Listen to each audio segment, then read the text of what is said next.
Assalamualaikum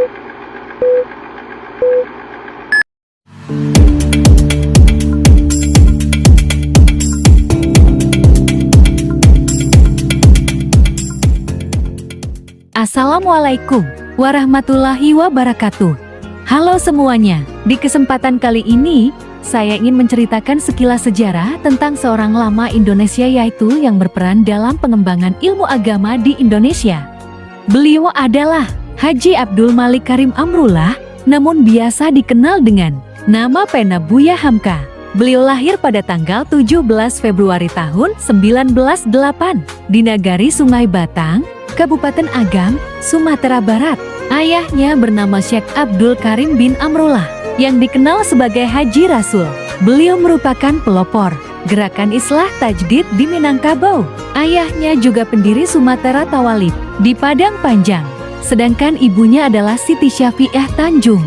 Pada tahun 1916 sampai 1923, ia belajar agama di lembaga pendidikan Diniyah School di Padang Panjang, serta Sumatera Tawalib di Padang Panjang dan di Parabek.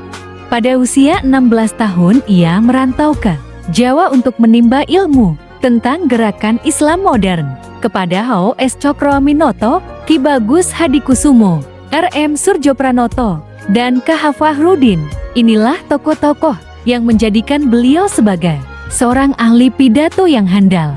Pada tahun 1927, ia berangkat menunaikan ibadah haji sambil menjadi koresponden pada harian Pelita Andalas di Medan dengan bahasa Arab yang dipelajarinya. Hamka mendalami sejarah Islam dan sastra secara otodidak. Buya Hamka adalah sosok seorang pelajar otodidak yang mendalami berbagai bidang ilmu pengetahuan seperti filsafat, sastra, sejarah, sosiologi, dan politik, baik Islam maupun Barat. Sepulangnya dari kota Mekah, ia kemudian dinikahkan dengan Siti Rahmah binti Dasutan pada tanggal 5 April tahun 1929. Dari perkawinannya itu, ia dikarunia 11 anak. Setelah istrinya yang pertama meninggal, ia kemudian menikah lagi dengan perempuan asal Cirebon, yaitu Haji Siti Khadijah. Buya Hamka merupakan seorang penulis yang sangat produktif. Orientasi pemikirannya meliputi berbagai disiplin ilmu seperti teologi, tasawuf, filsafat, pendidikan Islam, sejarah Islam, fiqh, sastra, dan tafsir. Sebagai penulis, Hamka berhasil menulis puluhan buku yang tidak kurang dari 103 buku.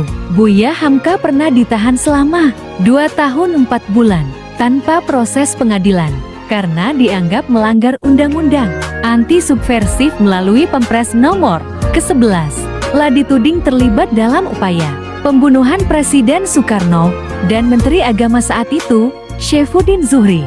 Namanya dihancurkan, perekonomiannya dimiskinkan, karirnya dimatikan, dan buku-bukunya dilarang beredar sejak itu.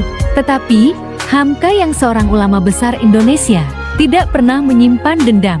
Bukti syahihnya adalah saat Kafrawi, Sekjen Departemen Agama, dan Maijen Suryo, ajudan Presiden Soeharto, datang ke rumah Hamka membawa pesan dari keluarga Soekarno pada 16 Juni tahun 1970.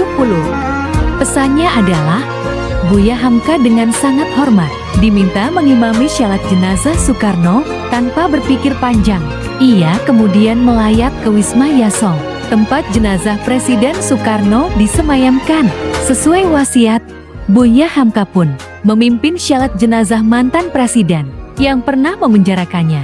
Buya Hamka meninggal dunia pada hari Jumat 24 Juli tahun 1981 jam 10:37 WIB dalam usia 73 tahun. Jenazahnya disemayamkan di rumahnya di Jalan Raden Fatah III. Menteri Perhubungan Azwar Anas yang menjadi imam salat jenazahnya.